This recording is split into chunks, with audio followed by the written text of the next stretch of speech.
Japan, and a sub-series that we try to do once a month called Short Takes, 30 minutes talking about sustainable issues in Japan with me, JJWalsh here in Hiroshima, and... Hi, I'm Tove Kinooka in Yokohama. And Tove, you've just come back from a really exciting trip in Montreal for the One Young World. Tell us about it. Yeah, brilliant. Thank you, Joy. So, still a bit jet lagged. So if I'm a bit fuzzy, that's why.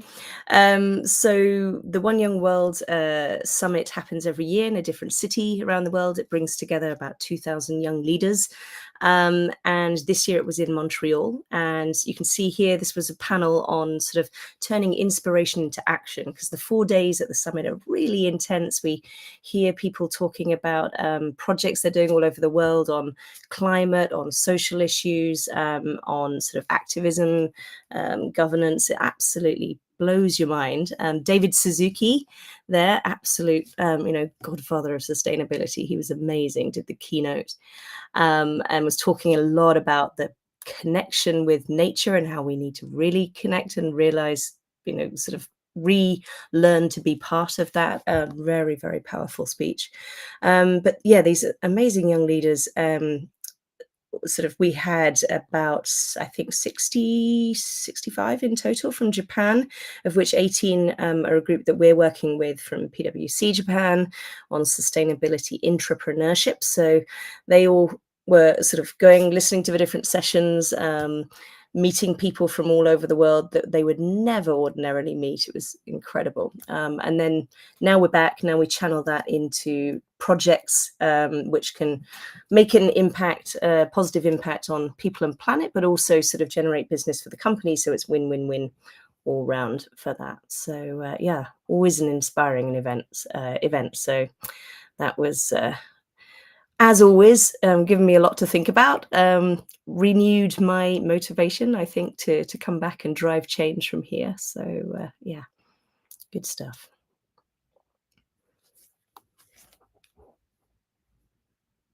Are you with us, Joy?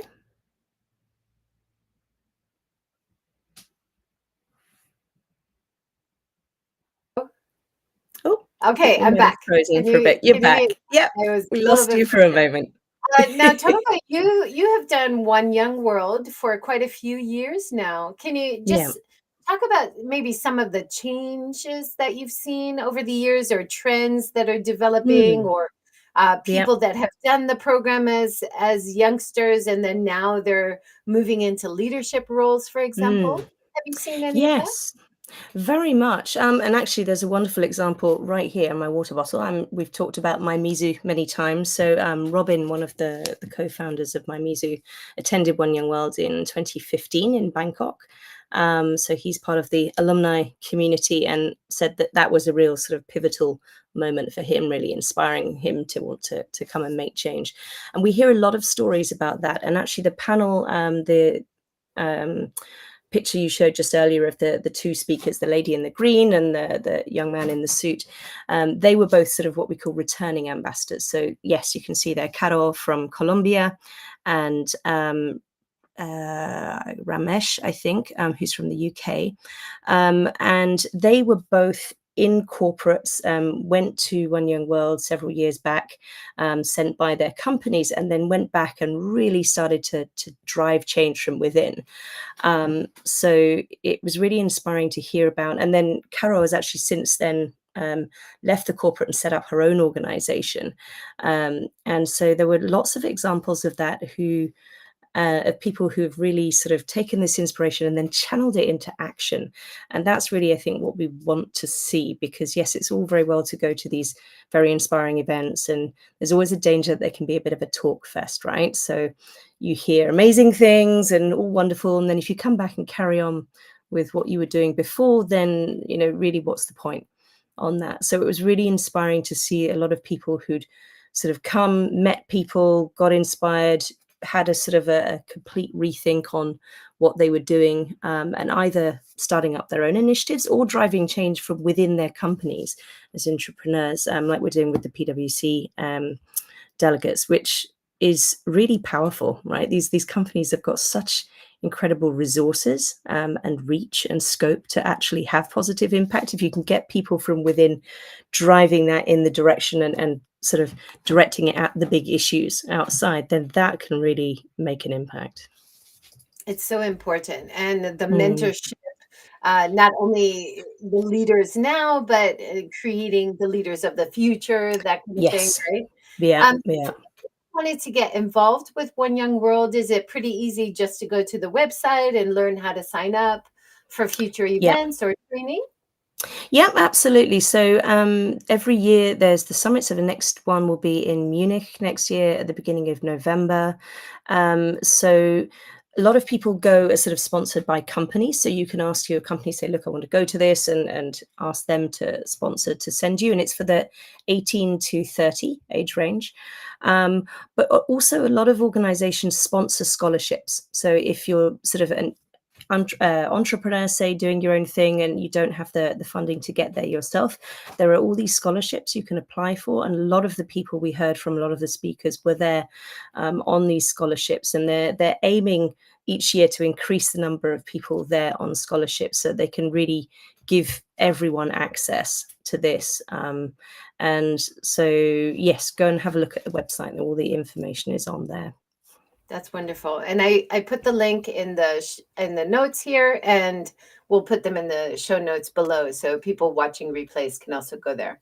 Thank you for Wonderful. all your great work, and we'll talk about your amazing insights from the Montreal food markets. Oh yeah. Uh, Now, one of the topics I had the chance on my show to interview Dr.Donna Weeks. She spent a lot of time, many years, working in Tokyo, teaching political science.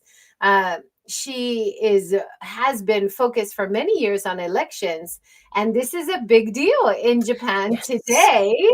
Is the big LDP election within the party? So it's not a public election, but they will be choosing the president of the party. And because they're the most powerful party, it will likely be the next prime minister, right? Yeah. So we have, Yeah. it looks like when I talked to Dr. Donna Weeks, we had seven, like a short list of seven. But really, this week we've noticed from all the various media, it really looks like three Okay. candidates. So we have Shijiro Koizumi, and Mhm. he would be the youngest candidate at 43 years old. Of course, his father was Mm. a very popular prime minister. Shijiro Koizumi is now the environmental minister. And when he had a child, he was the first government official to take paternity leave. He Yes. also Yeah. supports the idea of keeping your own name, which is a big deal in politics right now. Should we force people to change their name, or can they keep their own name, right? Mhm. Especially for a lot of working women, this has always been an issue. Yeah. If you publish or you have a career before you get married, and your name is known, it's like your brand, and then you get married, you're forced to change your name. It's like Mm. you have to start over. Have you met women like that in Japan? Yeah. Very much, very much. So it's, yeah, I know it's an issue everywhere, not just in Japan, but I think in Japan it's particularly because it's tied to the koseki, right, the sort of family register and stuff. It's very, very difficult. And yeah, I think very frustrating not to have a choice. So it would be good to see that change. Yeah. Mm. Koizumi is also, he has a lot of policies to decrease the wage gap, make more flexible work experiences, which has had a bit of pushback from more conservative people in the government, but it seems like a necessary change. So, a lot of things Mm. about changing the status quo of how businesses operate, supports more flexible labor market, very popular. He's very popular with the business lobby. So people who Mm. run businesses. And also, a lot of people are saying because he will be like the leader for the LDP, it will appeal to a lot more younger people when the LDP has to fight for reelection, right? Mm. So Right. Yeah. he seems like he has a very good chance. He's anti-nuclear power, but recently has softened to say we need to use all types of energy. So not exactly sure. He is supporting of a carbon tax, but in terms of Japanese exports will have trouble if Japan doesn't have a carbon tax. Now, Yeah. in all of your consulting and work, have you come across any issues with carbon tax in other countries or Japan? It's something I think that companies are starting to become more aware of. And our sort of one project we worked on a few years ago, actually, with a Japanese coffee company, we were having to really sort of help them understand that, okay, it might not be a sort of a big topic right here in Japan yet, but it's coming down the line. So if you can get ahead of that and lower emissions now on what you're doing, and put sort of plans in place to lower over time, then you're not going to suddenly get whacked with a massive carbon tax when things do come in to sort of mandatory level in a few years' time, because it's coming. So I think there's a building awareness of this. And so it's good to see things, sort of that being talked about more. But yeah, definitely it's coming, right? So Japan's going to have to get with that. And then that idea, which I really like, that he's linking the idea, listen, environmental policy, it's very connected to our economic policy. Yeah. It's very connected to our societal policy. So the idea of people, planet, profit, and balance, right? Like we're really, he seems to get that idea. Yeah. One of the criticisms of him is whether he has the real know-how or the expertise, because he's a bit of a younger official. But I like that he's also, very pro renewable energy. He wants to work on eliminating plastic. So there's a lot of environmental policy in his That's good to see. there. The next of the top 3 candidates is a veteran, Shigeru Ishiba. Now, Ishiba is originally from Tottori, a former banker. He is promoting more geothermal energy in Japan. That's interesting. And definitely has potential for it, with all the Huge onsen potential. hot springs, right? Yeah. He also wants to go down to 0 for nuclear power, which is quite a radical stance in terms of what's normally the top government is saying. He also supports Taiwan democracy. He wants to create a disaster agency. In terms of Japan having so many natural disasters, there is no standalone disaster agency yet. And that's one of his policies, which seems like a good idea. That does, definitely. He also wants to make an Asian country version of NATO to have more alliances and collaboration with other countries in Asia. He also wants to get more businesses, support more businesses to get out of Tokyo and go back to the regional areas. That would be good. That would be good to see. Now, Ishiba is very popular with the public. When they do public polls, he's very popular. But within the party, he has less backing. But it'll be very interesting who gets elected today, don't you think? Yeah. Now there's So who's one. number 3? Yes, you have no idea. Now this is kind I've of been exciting. away in the bubble. It's a woman. It's Sanae Takaichi. Now this is kind of the first time that a woman candidate has really been one of the top candidates for the presidential election for the LDP. Sanae is a big fan and actually wrote a book about Margaret Thatcher. So she is quite conservative. She has quite conservative views. She's against same-sex marriage. Ishiba and Koizumi are supporting same-sex marriage regulation. Now it's not part of Japanese law to allow same-sex marriage. The other 2 candidates support it. She's against it. She's also against keeping your name after marriage. So definitely more of the conservative side of the party. She is really focused on the economy and cybersecurity and security of Japan in terms of intelligence and confidential information. She also wants to keep interest rates low to encourage spending. where the other candidates are talking about bringing interest rates down, bringing cost of living down. So the stance is very different, but Yeah. she has a lot of support within the party. Hmm. So she potentially could be the next prime minister. And it's Interesting. kind of exciting to see a woman in the top Yeah. three. It is exciting, but I'm just looking at the comments here, and Natasha, your comments. I'm definitely with you on that. Yes. Yeah, I would be rather concerned. I think it would almost feel like a step backwards in terms of many of Yes. the Yes. stance Exactly. So achievements we and things. we So, want to see representation. mm, That's fantastic that she has yeah, support in the party.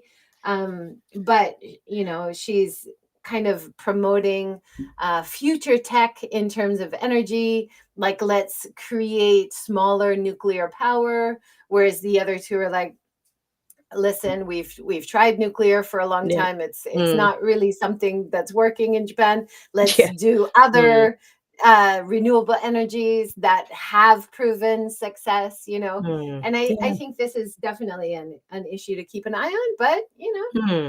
we will find out by We will tomorrow. find out. Yes. We will find Okay. out. Watch this space. All right, let's go back to your Montreal markets. Tell us about it. Oh, this was just absolute heaven. So we arrived in Montreal for the summit a couple of days early just to get over the jet lag, and then went to the food markets, the Marche Jean Talon in Montreal, which was absolute heaven. As you can see, just loads of fresh fruit and veg and no plastic. That was the really wonderful thing. So all the local people were just coming, and they'd bring their bags, their shop baskets or whatever, and just it goes straight into that, so no need for any plastic. There were also little stalls around where you could go and sort of sit and eat as well. I had a wonderful galette there, which was really, really good. So it was really nice to see. It was a real sort of community hub. Yes, there were a lot of visitors like us as well, sort of coming in to look at it. Amazing range of fruit and veg. I mean, look at the Brussels sprouts there on the big stick, and artichokes and things. Absolutely incredible. And so we bought a whole load of fresh stuff there, which kept us going all week. So each evening we'd come back after the summit. If we had the munchies, we'd just dive into the fridge and sort of mini carrots or sort of peppers and things, and the hummus, and it was just wonderful. But it was just really nice to see so much available. The fresh fruit and veg there, the lack of plastic was a wonderful thing to see, but also the fact that it just made this wonderful sort of community hub, and people obviously had their sort of regular person. You could see sort of when we were there looking at all the different stands, somebody come up and say, oh, hello, sort of greeting each other by name and their usual kind of things going on. So that was really nice to see, sort of, that it was bringing people together as well. So much more personal than just going into a supermarket.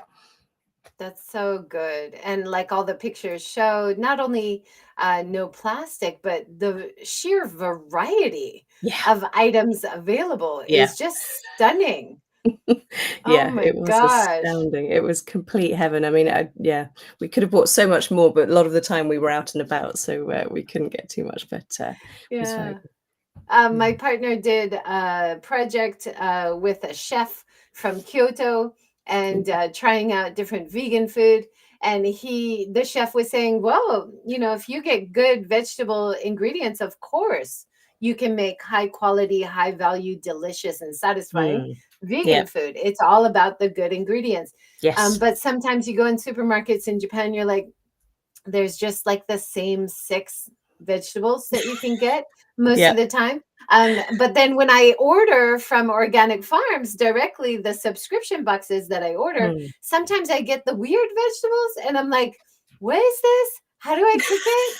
Am I Yes. gonna like it? Like you got Yeah. the hurdle that I have no idea, but Yeah. you need the diversity and the seasonality of Exactly. things, Yes. Yeah. right? Is Now also that's really what makes it important. interesting, right? And I think we've got away from that a lot. We were so used to having everything available all the time, and Japan has such wonderful seasonal fruit and veg. It would be great to get back to more of that, I think, and rather than forcing the seasons as well, and sort of with all the indoor farming, which of course is very intensive on sort of water and energy and things like this. It'd be great to sort of go back to a more natural rhythm, and people get used to doing with that again.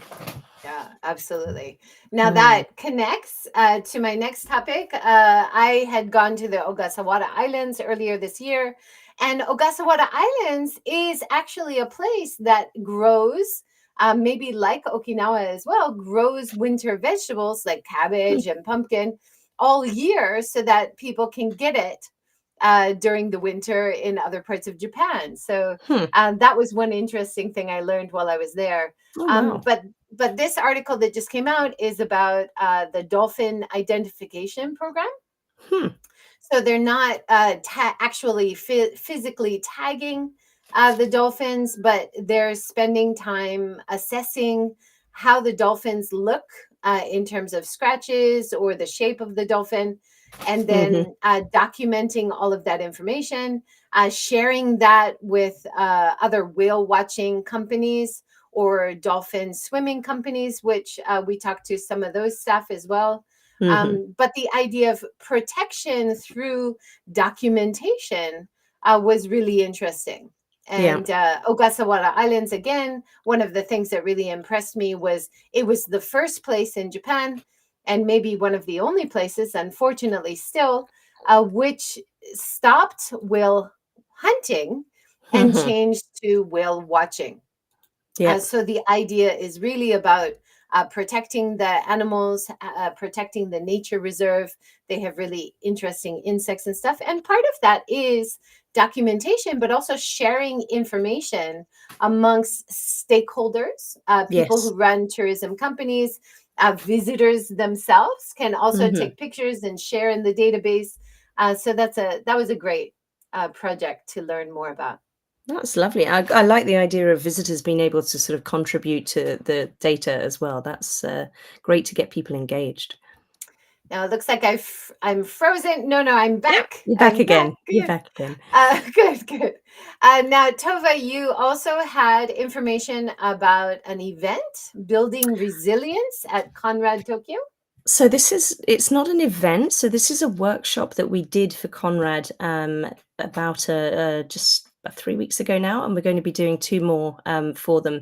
So we got all the leaders together across the organization, and this came from the GM, Neil McInnes there, who I was really impressed that he was prepared to put time and effort and money into creating space for his people to talk about mental health and stress and resilience, because I think it's something we've seen a lot of companies talking about. We've seen a lot of stuff in the media about, how particularly since COVID and the pressures and the changes in sort of work and the way we work have really been impacting people's mental health.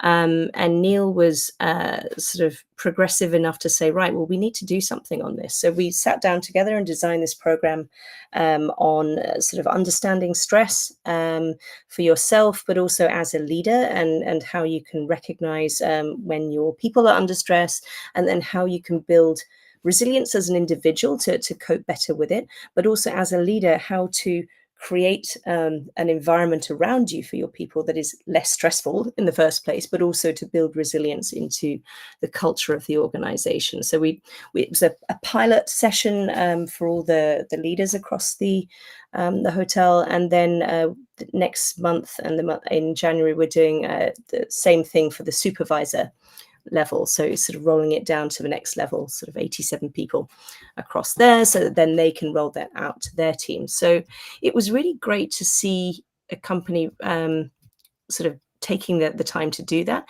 and the response from the participants and the feedback that we got was they were so happy to just have the time and the permission to be able to talk about this. It's something everyone's dealing with, and particularly as leaders, they see their people getting stressed and they're kind of stuck between the orders coming down from above and the pressure to hit targets, but then they see people struggling to cope with that. So I think it was very liberating for people to be able to say, no, we're not okay, and what do we do about that? So really impressed with Conrad sort of pioneering something like that. That's great. That's great to hear. We need more support. How do we move forward, right? Yeah. Not just the speeches and the ideas, The ideas are fantastic. We need those Mm. too, but we need more practical steps and Yes. actual case studies and Mhm. benchmarking, right? All these Yeah. things. Yeah. Yeah. Very Did much so. any interesting, like, especially for Japan, challenges come up in these sessions? So, I mean, several things. So, as with many other places, there's still a lot of stigma around sort of actually saying, I'm struggling with this. There's a lot of sort of pressure to gaman and just sort of put your head down and cope with it and not complain. So it was great to see people sort of saying, well, actually, no, that's not healthy. We need to sort of create an environment where people can say, actually, I'm not all right and I need help. Um, and we talked a lot about the whole sort of digital thing as well, and creating boundaries around that and communicating those boundaries to the people around you. Because I think since sort of everything has become so digitalized, we're all on sort of social media the whole time. And it was interesting in the hotel industry. They were saying that, for example, the kitchens group or the sort of the rooms group, they all have their sort of WhatsApp or line groups so they can communicate quickly with each other. But that means that when they're off their shift, they're still getting notifications on that. So it's really, really hard to switch off. And when they see something come up, even though they're off, and technically don't need to respond, there's that sort of pressure of thinking, oh, well, should I step in and help? Or it's still there. So it's very, very hard for people to actually to step away properly from work. So we talked a lot about practical measures they could take as managers to put boundaries around that, and to model that behavior so that people that they're in their teams can see that it's okay to actually shut that off and to say, no, from this time to this time, I'm not available, I'm off. So sort of looking at healthier practices like that. And that's so important. I often read about news articles around the world, not just in Japan, Mm. where people are reserving the right as employees of a business to not check their messages, to not check Yeah. their phone once it's Hmm. after hours, and even making that kind of step and rule or allowance for Yeah. the staff not to have to reply to Mm. things after hours. That could be a really big step to really Yeah. free people up to have more work-life balance, right? Very much, and I believe France has got legislation around this that you don't have to. It's actually law that you're not don't have to respond to work sort of emails and things out of hours, which is very progressive. I think it would be great to see something like that coming in here as well, because I think it is a real challenge for people. Now we're all so connected all the time. That's wonderful in many ways, but it's also a huge challenge in terms of actually switching off. Yeah, absolutely. When I do guided tours around, we pass by the castle, and if it's 12 noon, we always hear this beautiful koto music and taiko drumming to remind you that it's 12 noon. And they do it at 9, 12, and 5. And the guests always ask, why do they do that? And I say, well, it's a beautiful reminder to have a work-life balance. Yes, Time to go to exactly. work, time to Yeah, take a break, time to finish working. And then yes, quite often people will say, oh man, we need that. Like yeah, we need yeah, that in our lives too. And I think it's a very great true. reminder that we should all Yeah, try to have those times of day where we take breaks and we actually finish working. That's a yeah, great reminder, right? yes. No, no, it's such a good system, I think. If we could do with more of that. Now, there Mm. was one more talk I wanted to mention that I did this month with the amazing Emi Kaiwa. Now, she works for Global Sustainable Tourism Council, and she has worked all over the world. She was doing eco tours in Africa. She did her master's in business and tourism in Bangkok. She Wow. did projects in Italy. So she really has a great global perspective. Now she's back working in Tokyo, but really trying to help the tourism industry in Japan understand how they can change where they are. And this Mm, is one of the great parts of the discussion is talking about not just looking at other countries and saying, oh, we have to be here, but right. looking at what you're already doing well. And Mhm. let's just tweak that a little bit, improve on that, build on that strength. Like you don't have to completely wipe out everything you're doing because you're doing so much good, right? Yeah. And Yeah. that was just a great part of the conversation. Fantastic. No, I think that's really empowering, right? So otherwise it can feel like there's a lot of pressure to sort of do what they're doing and look outside, but actually looking in first and saying, well, what are we already doing? Can, I think, really help build confidence and momentum for doing more. Absolutely. Yeah. So they're doing a lot of education and training, a lot of similar things you're doing with business. And I'm sure you have a similar philosophy, right? Not Very just go much. in and be like, you're doing everything wrong. Stop doing what you're doing. No, this is what you're Guaranteed doing. to put the Great. walls Yeah, up if you do that. So. exactly. Like, don't Yeah. give up. Don't give Yeah. up. Don't be overwhelmed, right? Exactly. Start where you are. I love that. Yeah, exactly. Well, on that note, start where you are and have a great day, everyone. Thanks for joining. Thank you so much, Natasha, once again for joining us live. We love your comments. And thanks to everyone. And we'll see you again next month.